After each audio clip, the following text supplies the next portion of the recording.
This is part 2 of the update that I posted earlier. So if you want to get a little bit of a catch up to what's been going on, go ahead and watch that video first. I will link it here and in the description below. And then you can come back and watch this one. You can also just watch this one. It's up to you. I had a hard time filming the last video. It was hard to get through. And this one is going to be even harder. And originally I was not going to talk about this, but I have decided that I'm going to, for a few reasons. One, because I am sick of living my life in fear. I am sick of not being able to be authentic or even have a chance to find what my authentic is, because I am so afraid of how other people are going to react. And I've lived my entire life under that fear, and I have kept secrets and been afraid to admit things and suffered in silence because of my fear of how people would take it. And I can't do it anymore because that is what has gotten me into this position. So that's the first reason. The second is that I was talking to somebody who's close to me about some of the stuff that I've been going through. And, you know, she mentioned that, like, it's so different than how it's portrayed in the media. And that, you know, a lot of what you see is this more extreme manifestation of the symptoms. And I told her, I said, you know, only 5% of people that deal with this actually experience it that way. And she was like, you know, it would be interesting if somebody would do videos from that perspective, just so people are more aware of what it really looks like. And I was like, funny you mentioned that, because I was actually thinking of being a little bit more open. So there's another reason. And third, I started this project because I wanted to help erase the stigma around mental illness.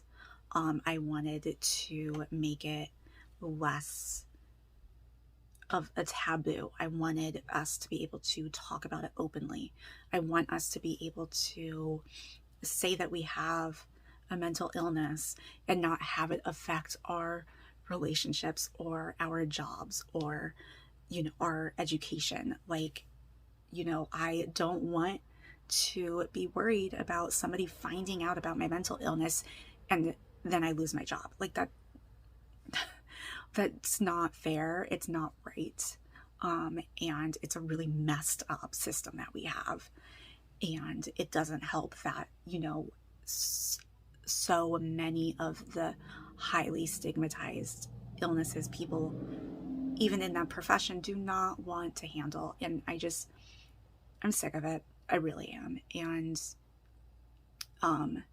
so I am a system. I am my dissociation that I've been dealing with for the past few months is dissociated identities.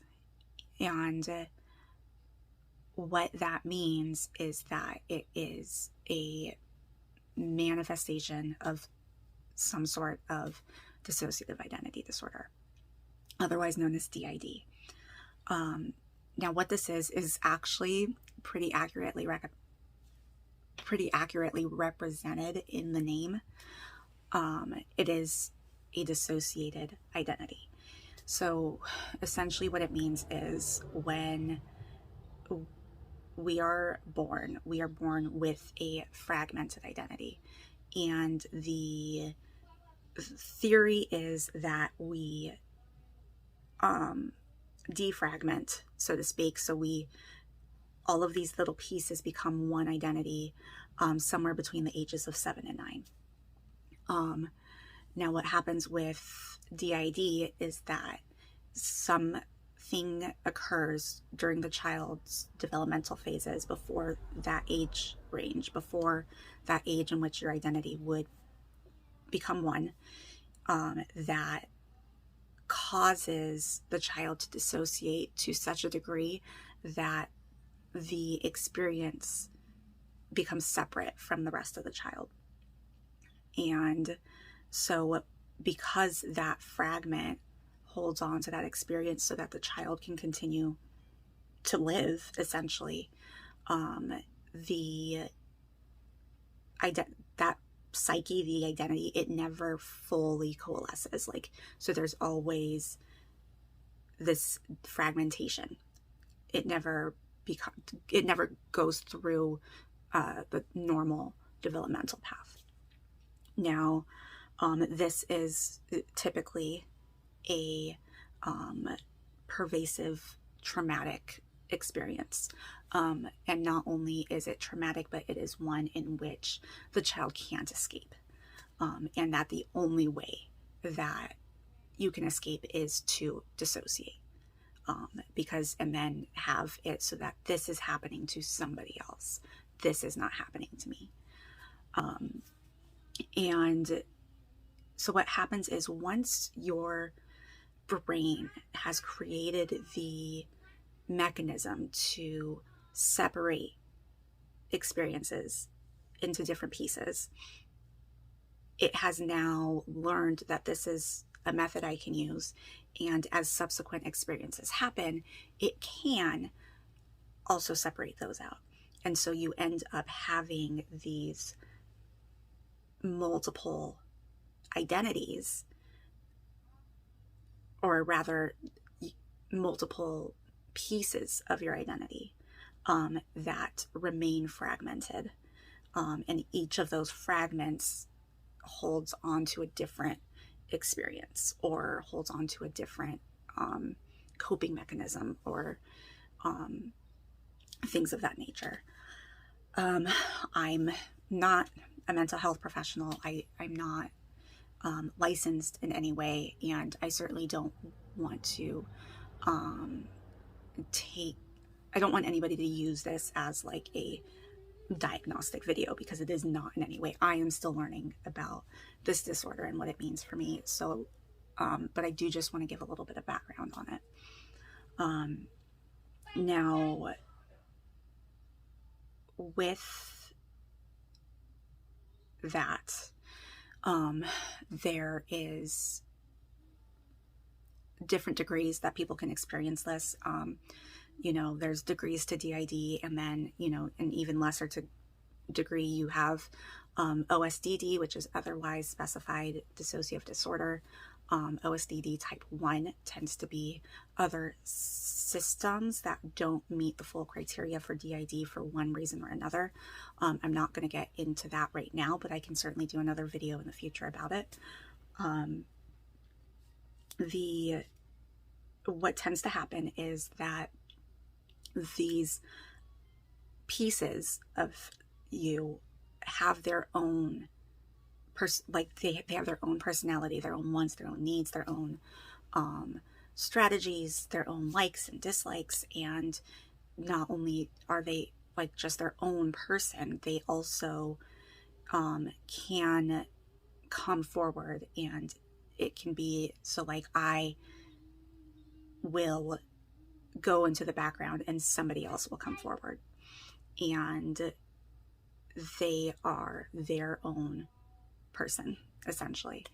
And I know I'm not using the right terminology, and I will try to make a more technically correct video in the future. But I am just trying to get out what's been going on. And so I apologize that I'm not necessarily using the right terminology. So please, nobody come at me with pitchforks. So that's what basically some people can have it to such a degree that they have amnesia between, like full amnesia, full blackouts between switches, which is when somebody else is coming forward, and they, won't have any memory of what happens during that period. You can end up like waking up in a location and not know how you got there. You can meet people who say like they know you, but you have no recollection of meeting them. Somebody might call you by a different name that you don't remember ever using. So, and I want to be very clear that this is not alter egos. Okay, this is not like a Beyonce Sasha Fierce type of situation.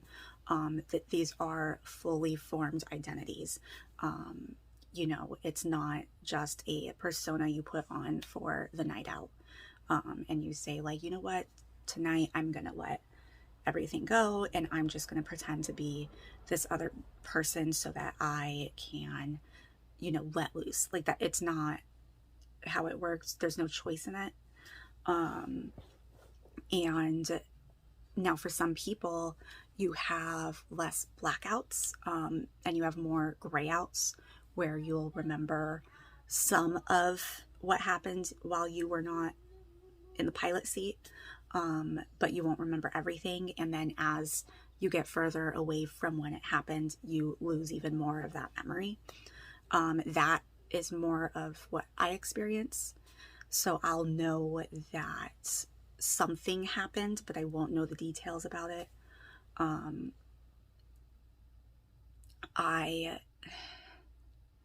So how did I get here, right? So how I have always dissociated. I didn't know there was a word for it. I didn't know that that's what I did. I also did not know that it wasn't normal. Like I thought it was something that everybody experienced. And to a degree it is. Like everybody, experiences it in some way. Highway hypnosis is a form of dissociation. Mine is more of I experience both depersonalization and derealization, where with the depersonalization, I feel like I am not myself. Like it's like looking at myself. Sometimes it's like looking at myself through like a screen, or like a window, and or other times it's like I am, especially when I'm looking at like memories, a lot of my memories are very much a looking down on myself memory rather than a first person memory. And with derealization, what happens is like I get a lot of the time it's like going through the world in a fog. Like there's just this very thin mist between me and the rest of the world.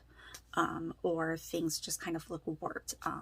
Because it was my normal, I didn't think to question it. And I didn't know that it was a thing until I started studying psychology and came across it. And I was like, oh, like I experienced this. But again, it didn't seem like something to be concerned about, especially because by that point I'd already been diagnosed with other things. And I was like, okay, it's probably just part of these other things, especially with the BPD. There can be a lot of dissociation with BPD. It's a pretty common symptom. And so I just kind of let it go.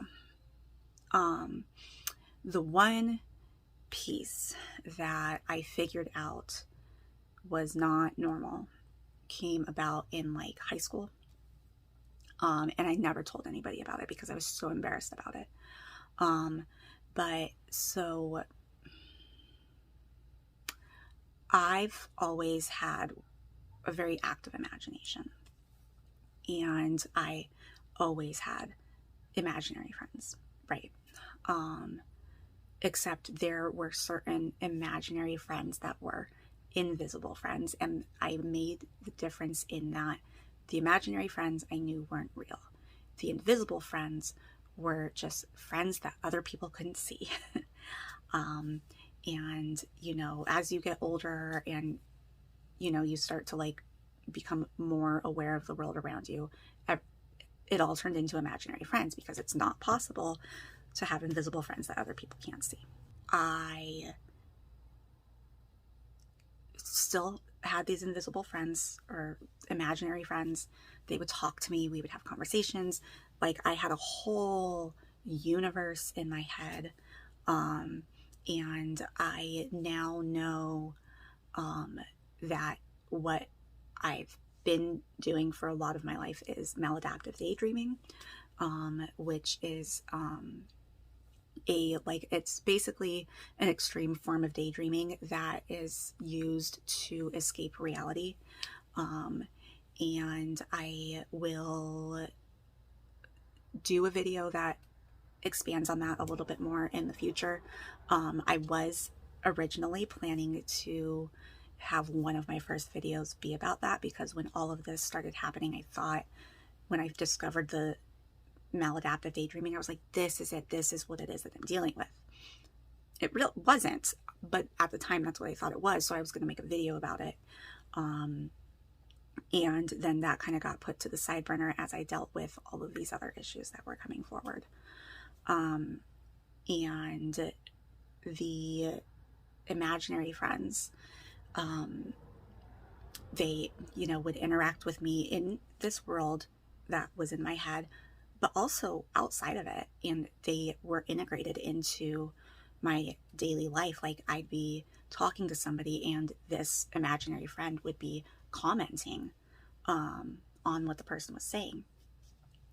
As I got older, that my, you know, inner world, so to speak, changed and shifted and started incorporating a lot of actually a lot of like metaphysical type of stuff, like not just like, oh, magic and everybody wants to, you know, believe they have magical powers, but like actually like figuring out like the laws of why this could function this way. And like it way like, I mean, talk about author world building, like, but I realize now, like, I didn't really have an interest in writing any of it down, but I kept saying that I wanted to because that was the only way that I could excuse having this extreme daydreaming in high school. Like, and that's why I never told anybody about it because, okay, having imaginary friends as a kid, completely normal.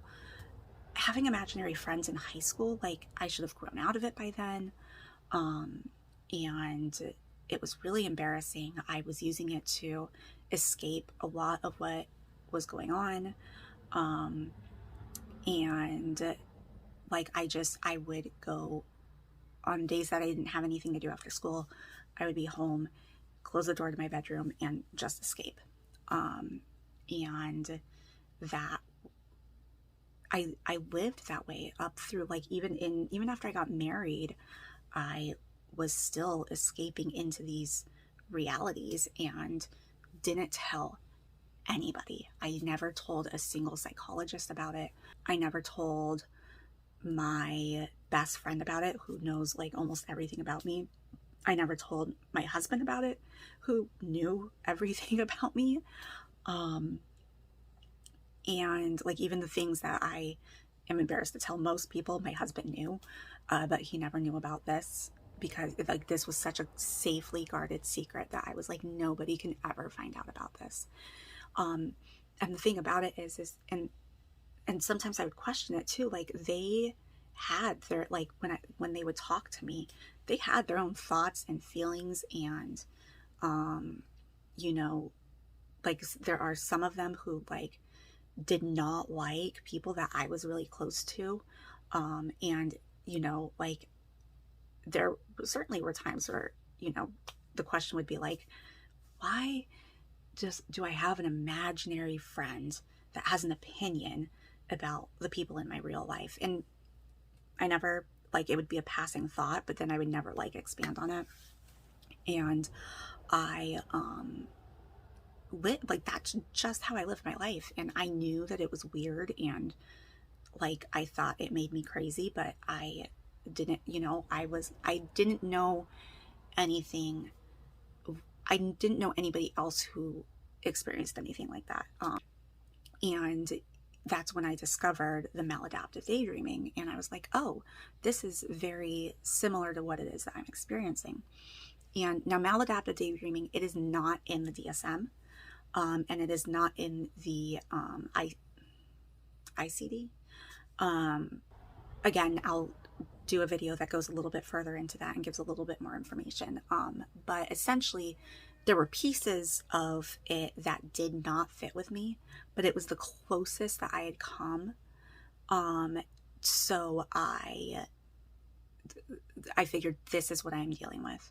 And I had decided that I was going to tell my psychologist about it so that I can begin, like, working through it, because it was starting to cause me a lot of distress.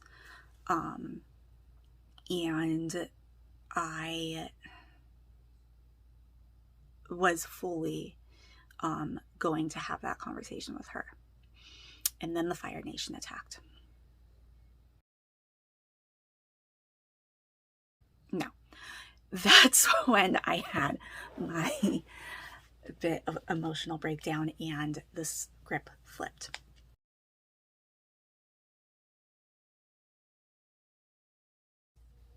So how did I get from maladaptive daydreaming to dissociative identity disorder? Now, I will say that I did know what D.I.D was before all of this. I have a really deep love for psychology. I find it a very interesting topic. So I devour information about it. And especially when I realize that I don't know something and it's something that really interests me, I just go after it. That's that ADHD hyperfocus in me. Like, I just latch on and I learn everything there is to know about it. And so I had been, you know, I started reading articles about it because I found a YouTube channel about it. And it was actually when I was looking for information on BPD that I kind of stumbled across a D.I.D channel. And I was like, oh, this is really interesting. And I really liked the creator. So I went and I started watching more of her videos. And then her videos would lead to another creator and another creator. So there was this, like, you know, a few creators that I would watch. And their videos were so interesting and they were so educational that I learned a lot by watching them. And then because I watched the videos, I would then look up what it was they were talking about. So I was finding the articles that also talked about these things. And I was like, wow, this is really interesting. I have known about D.I.D for a while. The first time I learned about it, it was still called multiple personality disorder at the time. And it was because there was a character on TV that there was a show my grandmother used to watch, and one of the characters had multiple personality disorder. And so I knew, and I found it interesting then. And then so when this came up again, I was like, oh yeah, I remember watching this show. But, like, I've read the DSM-4 from front to back. I haven't picked up the DSM-5 because that came out after I was in college, but I owned the DSM-4 and I read it front to back. So I knew, like, I'd read about D.I.D. Not once did I ever apply it to myself. I never thought that this is what I was dealing with. And Originally, I had a hard time accepting this because this kind of breakdown happened after I had watched a specific video by one of these D.I.D creators, to the point where I did not allow myself to watch any of her videos for months because I thought she was the one that triggered it. It's not the case. That's not what happened. And I'm pretty sure I don't have a very clear memory of that day. No surprise, Shell can't remember something. But I do think I was having flashbacks that day because I do suffer from PTSD. I think that that may have been what it was, because I had been having flashbacks more frequently than usual leading up to this. Another thing that had happened, and this was like, interestingly enough, when I thought back to it after I'd gotten all of the information, around the time where I had my breakdown where I had to go on disability, was around the time where my characters from my daydreaming disappeared. They just were gone. I couldn't access them. I could not access my inner world. I couldn't access anything. I was completely alone in my head. And saying that now, it makes me, think like, how could you not have realized, like, you just said you were completely alone in your head for like the first time. That's not imaginary friends. But it really, that's what it was. It was, I was devastated. I even like wrote in my journal about how my imaginary friends had left me, and I was completely and utterly alone, and it was awful. It was truly terrible. And I just couldn't function. I could not function. And and then in the midst of that, my son's depression episode kicked in. God, this all seems so long ago. This was like 6 months ago, and it seems like years. But I had to like step up somehow. And then the next thing I know, they're back. And I'm just like I couldn't even be mad. I was just so grateful to have them back. And I started being able to function again. And then I had my break or whatever it was, and everything, it was almost as if I had been explaining these different pieces of me outwardly. And so that's why they were imaginary friends, because it was an outward experience of what I was dealing with. It was like everything suddenly got sucked in. And it was all of a sudden, it wasn't just their voices I was hearing. There were other voices. And then there was somebody who had been around back in middle school, that I had thought I had made up. And all of it became this chaotic argument in my head between 4 other people. And I'm just sitting there with my head in my hands. I am in the middle of cooking dinner. I can't move. And there is this argument going on in my head. And I am not creating it. And finally, the one who hadn't really been arguing, but had been kind of like just standing back and observing, it's almost like she stepped forward. I got up and I went back and I cooked dinner, but it wasn't me. I was watching everything happen. I was not the one doing it. Like, I'd even poured a glass of wine and she never picked it up to drink. Just nothing. It wasn't me. And she just kept saying okay, I understand this is all very chaotic right now, but we need to feed the child. We need to finish cooking dinner and we need to feed the child. And she kept repeating it like a mantra, and we like just got through it. And then this voice that was like the main source of argument just like came forward and was, and they started arguing through my body. I could feel my body shifting back and forth as each one of them kind of flip-flopped out of it. And like one of them would come out, pick up the wine, drink it, and like I could feel my body language change. And then the other person would switch back, wine would go down, and a sense of calm would come over. And it was the strangest thing I had ever experienced.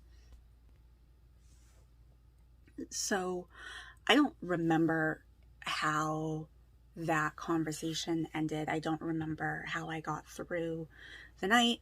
And quite frankly, this is back in January and my memory is terrible. So I don't remember anything that happened in January.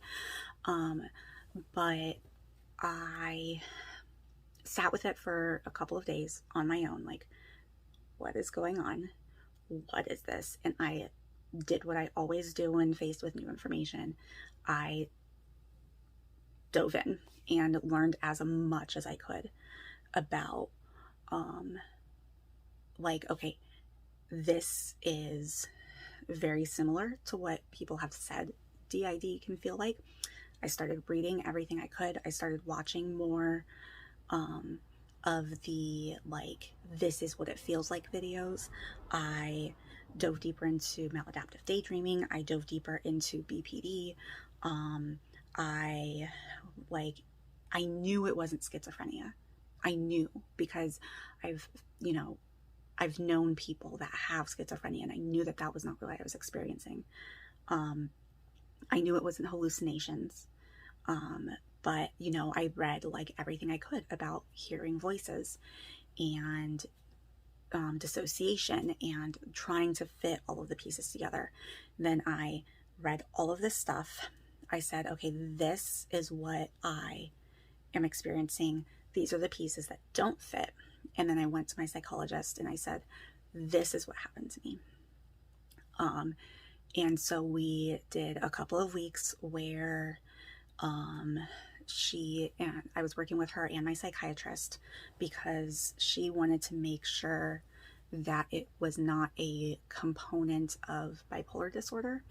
And because she said, she's not an expert when it comes to bipolar disorder, so she wanted me to meet with the psychiatrist to make sure that wasn't an aspect of that.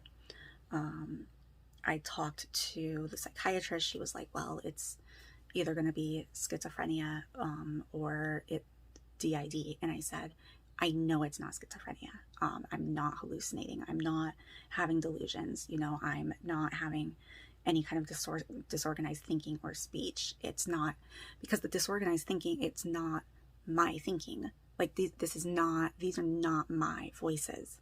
And I am not hearing them. I am hearing them.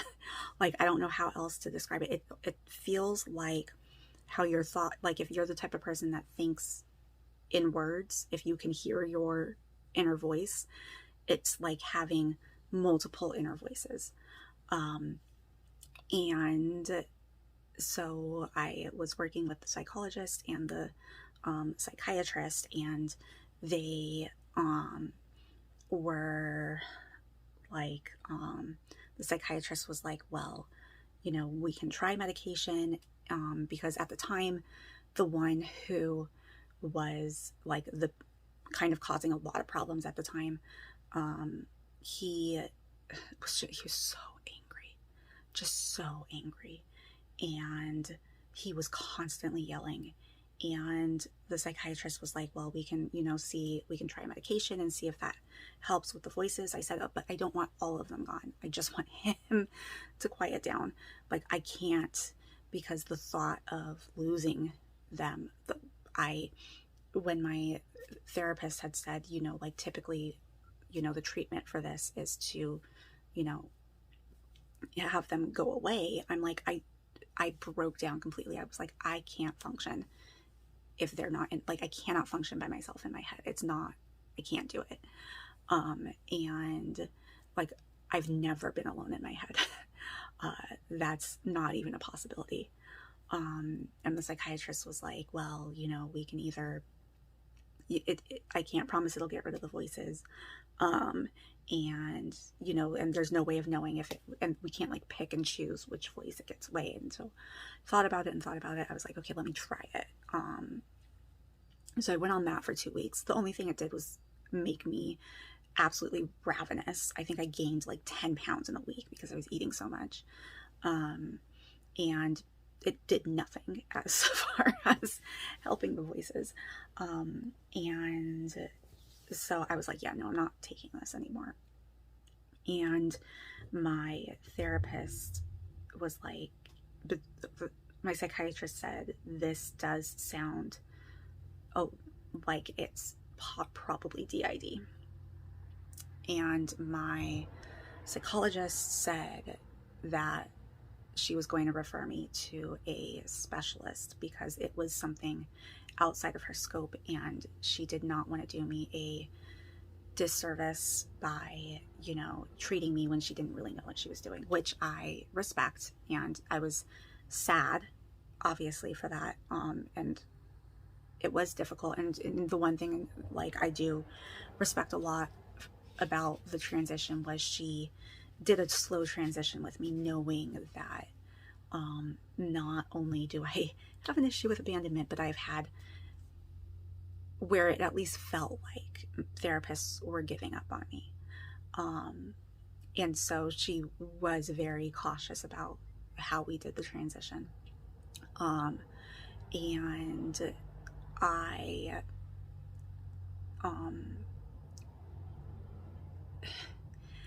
the one piece that like kind of cinched it for me, and I was like, okay, yeah, I do need to see somebody that has some experience with this, because she said,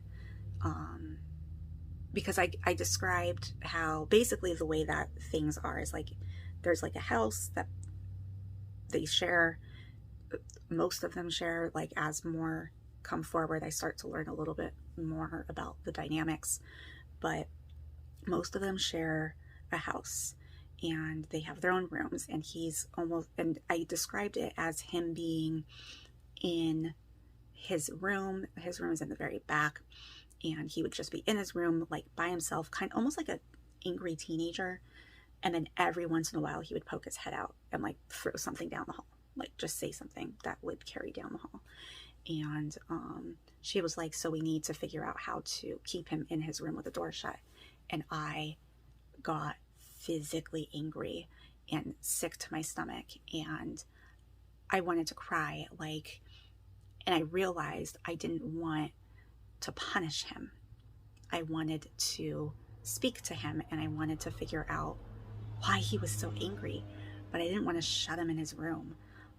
And that was when I was like, okay, I need to find somebody that has a little bit more experience with this. So that's when she referred me to a trauma specialist, and that's who I've been working with to try to figure all of this out in the midst of the crisis that I mentioned in the previous video, but I'm not going to get into that again.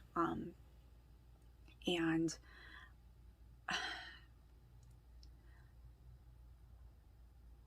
I will say that my psychologist and I have both agreed, like, not to diagnose me with D.I.D.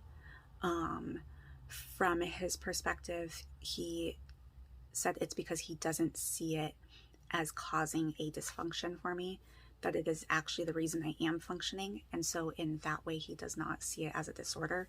So I definitely have the dissociated identities, but he doesn't see it as a disorder because he sees it as something that is helpful for me. And I think what's so comforting is that he is constantly telling me, he's saying, you know, my goal for you is not to make them go away, unless that is something you guys decide you want to do. My goal is to help you function. and to help you find happiness and peace with everything that is going on. And that was so relieving. And it's been an interesting journey thus far. I still have, that concern where I feel like I'm faking it. But I try to remind myself, like, one, as my psychologist keeps, reminding me, like, what are you getting out of faking this? What reason would you have why would you want to live like this? And I'm like, I don't know. I feel like this is so beyond the norm that, like, how could this possibly be happening to me? Like, I believe other people who say that they have it, but like, I have not experienced enough trauma to be experiencing this, is kind of the way that I see it. And they all kind of laugh at me, and I get this image in my head where they're just kind of sitting back and watching me as I'm like ranting about how this can't be real. And their whole mindset is kind of like, you can call it whatever you want to call it, we're not going anywhere. So like, that is kind of the mindset I'm trying to go with, is that it doesn't really matter what it's called. It's about what it is that I'm experiencing. Whether it is, actually D.I.D or not, it's similar enough to it that, I use it as a way to describe it, simply because it's something that has the commonalities, so I'm in, a couple of chat groups for D.I.D. Like, I have reached out online to different support groups to try to, like, figure out how to cope with some of the things that come up. And so I use it as sort of a shorthand, because it's easier to say it's D.I.D than I have dissociated identities that help me function, which is kind of a mouthful. And that's a lot. It's been a lot. And it's been a long journey. We've been very careful about who we tell. It has always been a group decision on who gets told. And I did not think I was ever going to make this video, but it is very much, like I said, I felt like a fraud to be sitting here saying, don't stigmatize mental illness. And I was stigmatizing my own mental illness, because I was afraid, and I just don't want to live like that. And everybody else agreed. And so, and by it coming out and putting it out there, maybe I can get back to making videos, because I think that fear has been holding me back, that, like, I'm going to get on there and everybody's going to know. But the other piece of it is, like, I know that I am opening myself up to a lot of things. I am risking people finding out that I would rather not know, and I will have to deal with that if it happens. I am risking being open to, internet criticism and commentary, being called crazy or being called a fake. I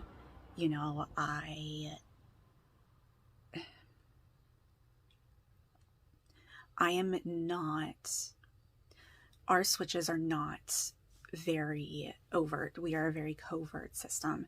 It was necessary for us to be a covert system. And as I begin to do more work and learn more about why I have all of these different fragments, and how we all function together, it becomes clear to me that we had to be covert, and that's our experience. And that means that, you know what, like, I'm gonna continue to talk about D.I.D. because it is now a part of my living experience, but it's not going to be one of those channels that's going to be like, oh, watch me switch on camera, or, you know, watch how different each of us is, because we all almost, you know, I have a very close friend that says, you know,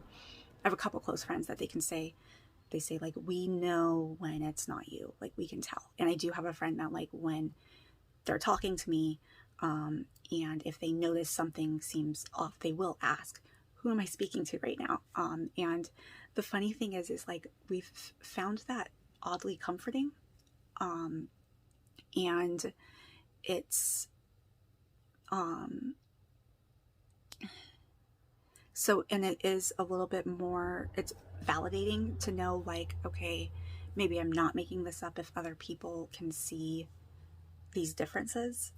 And it's kind of like, as things feel a little safer, everybody feels a bit more confident in saying like, oh yeah, no, actually it's me, not who you think it is. But you know, we don't get different accents or different voices or different things like that, because it never would have been safe for us to do that. And I think that's something that I am realizing is probably true for quite a lot of people. And I think that that's also why it just doesn't get diagnosed. But I'm starting to ramble, and this video has already gone pretty long, so I'm going to cut it off here. You can expect more videos about BPD and D.I.D. I will continue to document my journey, and hopefully it helps somebody. Until next time, take care and stay well. Bye. Stumbled at the start line, I've done all that I can do, but I'll try